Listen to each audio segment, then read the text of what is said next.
Hello and welcome to MindGrowRadio. I am your host, Stephanie Kathan, and today I'm joined by the author of Mothering with Courage, Bonnie Compton, to talk about the power of feeling on purpose. As a writer, speaker, workshop and retreat facilitator, as well as the host of Parenting Radio, Bonnie is committed to helping families create positive change in any situation.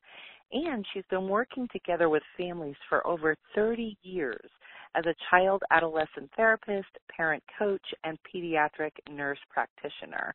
Please help me give a warm welcome to Bonnie Compton. Welcome, Bonnie. Thank you so much, Stephanie. I'm so excited to be here.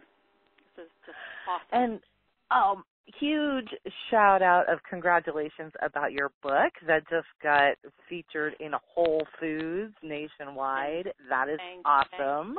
It is. I'm very grateful for that gift and opportunity for sure.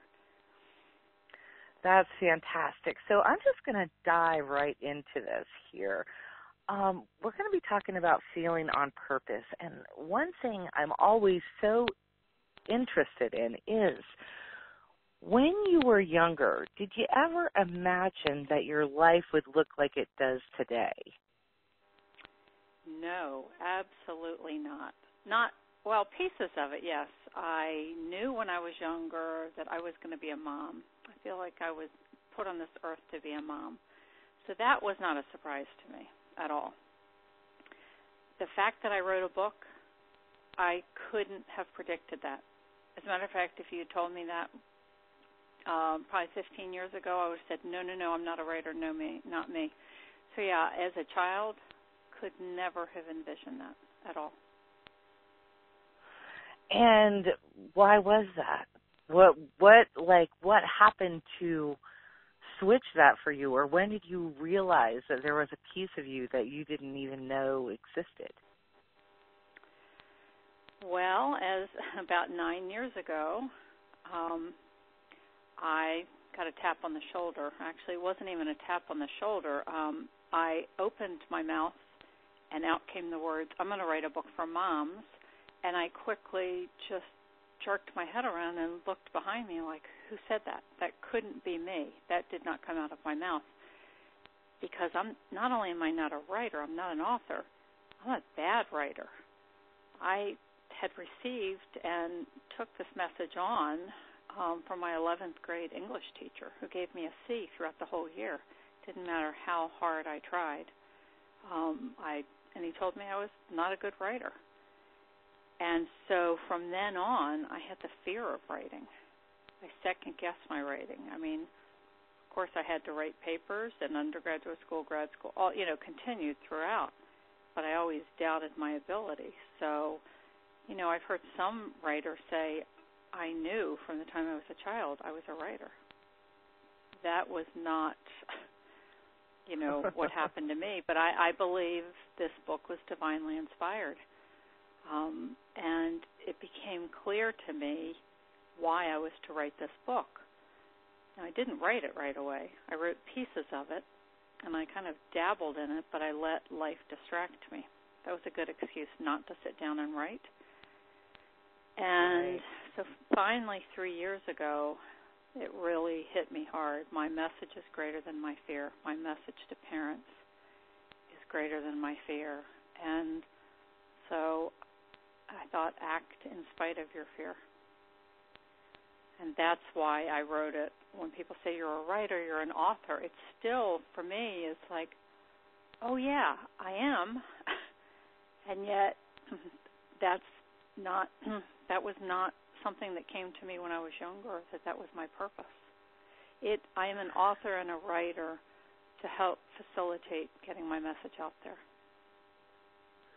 So how did you get past that belief that you had, or that voice inside of you that said from your teacher, no, you're not good at this? Because a lot of times we tend to really let those kind of block us, and it's so inspiring to hear that even though you face those challenges, you were able to go forth and create and share your message anyway. So I would love to hear how you were able to do that. You know, Stephanie, it was one of these things, as I say and I believe, I couldn't shake this book. There were so many times I'm like, get away from me, just go away. I don't know if you've ever read the book by Elizabeth Gilbert, who wrote Eat, Pray, Love. She's also written other books, but one of my favorite besides Eat, Pray, Love is Big Magic. And I picked up this book, and I don't believe it was a coincidence. It came out when I was writing my book, after I had already gotten, or as I was getting the publishing contract, and still fearing my ability to actually write this book. And I remember reading, she said, when inspiration comes knocking, answer the door. If not, it will be released to someone else, and they'll take it and run with it. And not that I didn't look at it as this is mine, and I'm the only one that can write it. I thought, I'm the only one that can write it from my perspective with my unique gifts. And so there's over 100,000 parenting books on the market. Why do we need another one? And there's a lot of good ones and ones that aren't so good, but I just thought, why? Who's ever going to read this? And then I thought, I have a message, and it's an important message, and I realized that I was tapped on the shoulder to do this, I believe, based on my whole life, on both the pain and joy of my childhood, the messages, the unhealthy messages that I received as a child, and then mothering 4 children. And now I'm a grandmother of 3. And then having the unique opportunity and honor as a child and adolescent therapist and parent coach to witness the joy and pain of families. And to see, I believe every person deep, deep down wants to be a good parent. They just don't know how to get there. And they're bringing their own childhood messages into their parenting. And so I just began to write, and I picked up a copy of Anne Lamott's Bird. Actually, my daughter gave it to me for Christmas when I was getting ready to write the book. I don't know if you've read it. But it was an amazing book, a very short book about the writing process, and written with humor, and she gave me permission to not write a perfect chapter. I kept thinking, when I'm inspired, I'll sit down, and then it will flow, and then it will be wonderful. And that's not the case. So one of her chapters is, excuse my language, but it's shitty first drafts. And I'm like, oh, it doesn't have to be wonderful the first time around? And right. So I used to say to my editor, this is the shitty 10th draft. Here you go. See what you think. And I just lightened up on myself. And, yeah, I went through ups and downs. I was with one editor for 9 months, and I ended up firing her. And it took a friend of mine and my husband to say, how much more abuse are you going to take from this editor? And I realized she was my mom all over again, and I was trying to get it right. I was trying to I want to get this book out there. I now have a publishing contract. What am I going to do? Right. And so that also, it was a whole, I don't think it's any coincidence that this book is entitled Mothering with Courage. That was not the original title. I came up with it later. It's such powerful work that you do, and the courage that you have had to have throughout your entire journey. How did feeling on purpose play a part in that? How were you able to gather that courage to do those things and go up against the people who were saying this isn't good enough or you aren't enough in some way? Well, as a child, and again, as a child, you don't have the tools that you do as an adult, right? And True. so you do take on messages. But I haven't done a lot of research. I mean, I'm not a researcher. There's a whole lot of research that's been done on how some children are resilient and how some are not, and paths that we choose.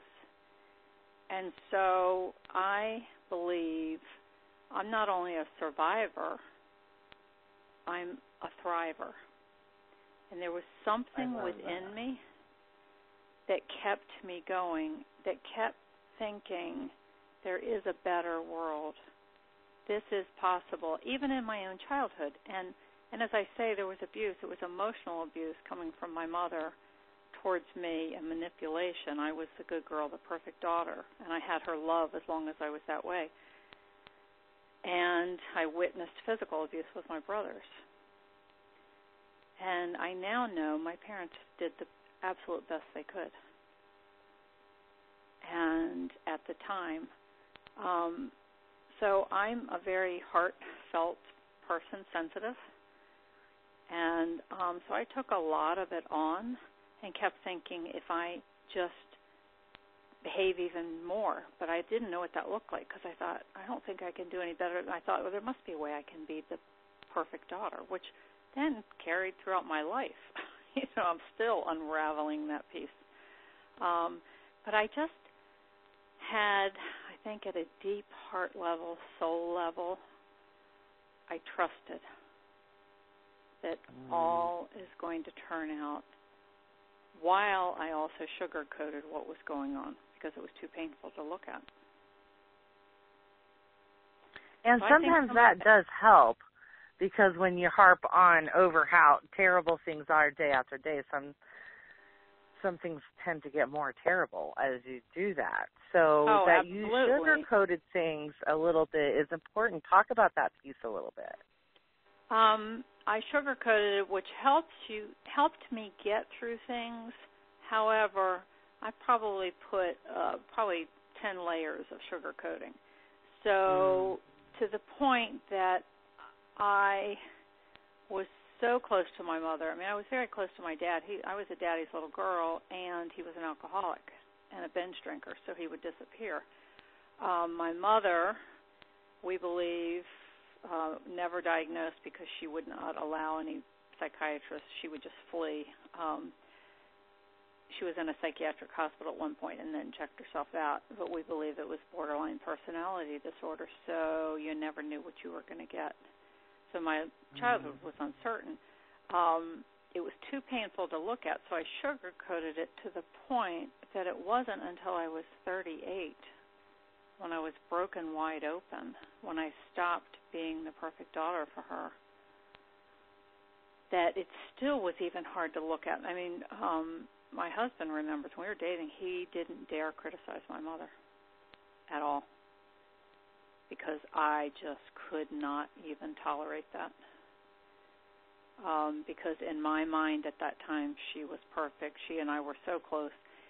But now that I'm a therapist, and I'm going to say a healed therapist because I've done a lot of work around my own healing so that I can be a healthy therapist for others, I now realize that I looked beyond. I turned away from some of the things she was doing that wasn't healthy. And so there was such, in the therapy world, we call it enmeshment, where there are no boundaries between she and I, that I felt responsible for her happiness, which was a huge, huge task and burden to take on as a child. And so it really, my eyes weren't opened until I was 38, and I would say even beyond that, just bit by bit, things were coming to me almost not in classic flashback forms, but just these things would drop into my head and then I had to really take a look at what was going on, and that she was a very wounded person. But and it's so inspiring how you were able to come through all that and take all of that and transform it into a powerful message that helps families. You've totally transformed those experiences into wisdom, and through your books and what you share you're now able to help families communicate together, which is so important. So important. It is. And the saying, Stephanie, we teach what we need to learn. I just so believe that. And I'm continuing to learn, but with age, as Marianne Williamson says, she and I are the same age. I found that recently, and she said, with age comes wisdom, and we see patterns. And I thought that's really what I see, are patterns in families. And so good. Wow. My mission, I really am a woman on a mission, and I have to remind myself there was a time that I probably was pushing too hard with parents because I thought this is going to transform your relationship with your children and yourself. And then I had to remind myself that they're not available, they're not ready, it's free will. And that was for me to kind of do some work on, self-work around, you can't save the world, nor should you try. Everybody's going to do this journey a bit differently. But after seeing many children in my therapy practice saying to me, if I were a good kid, my family would be okay. Right. And I thought they're receiving these messages from very loving parents, but we all send unhealthy messages unconsciously. So true. So I want to give you an opportunity, if you'd like, to maybe share some tools from your own personal growth toolbox that might help the listeners summon their courage in whatever they're going through and help them to feel on purpose as they get on their own journey. Sure, absolutely. Well, I am a seeker for sure. I'm a voracious reader of spiritual books.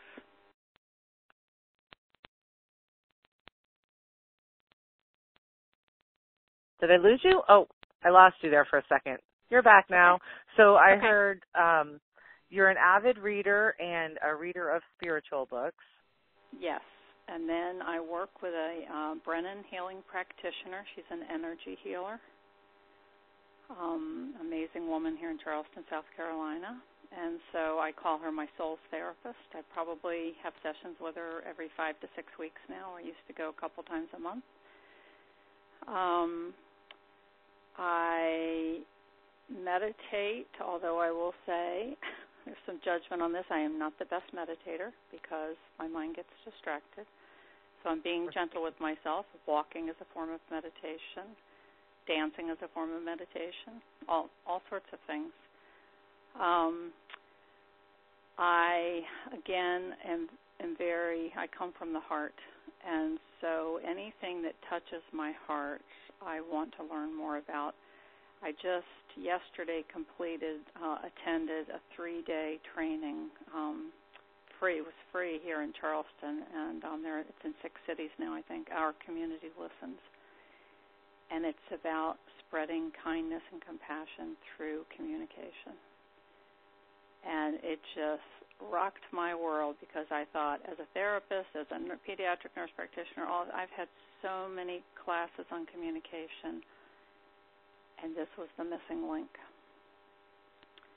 that we all. It's so wonderful, the tools that you're sharing, because they all involve investing in yourself in some way, whether it's time, going to a free training and learning things, or buying a book, or taking the time and the effort to go for a walk, like using the discipline.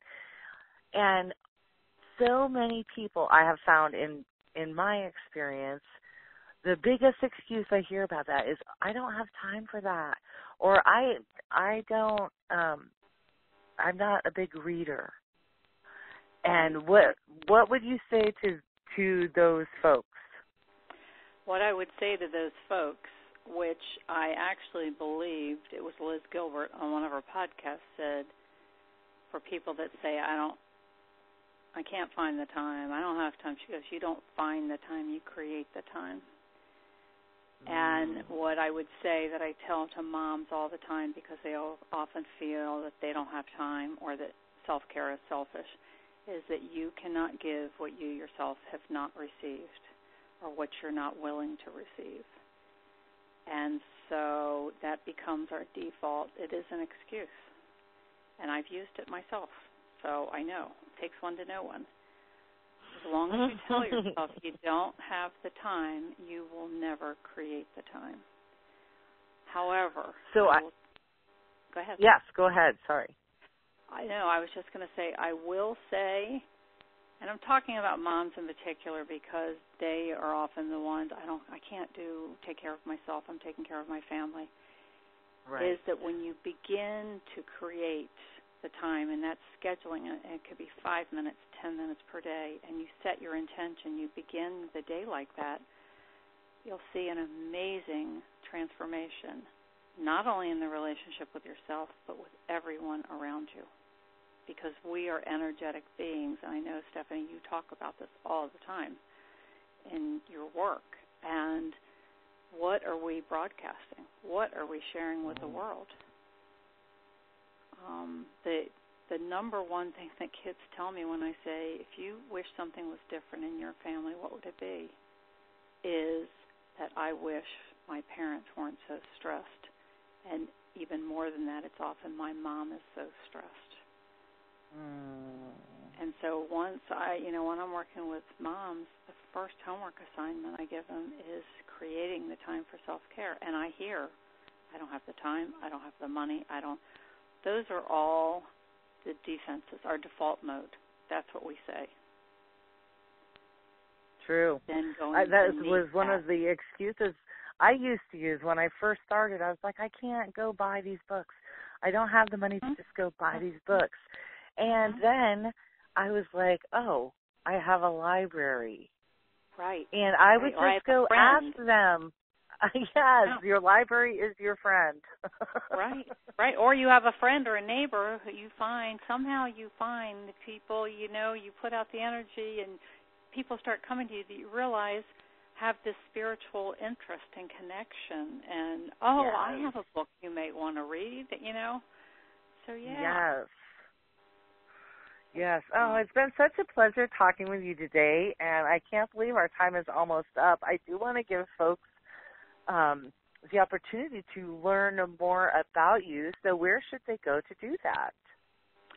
If they just Google, good old Google, Bonnie Compton, BonnieCompton.com. My company's name is Parenting Partners, but I think I'm just going to drop that and just go to Bonnie Compton. But BonnieCompton.com and or Parenting Partners, and they'll find out all the information. There's a ton of free information, parenting information on my website, and my radio show, Wholehearted Parenting podcasts are on there too. So lots of free stuff for parents.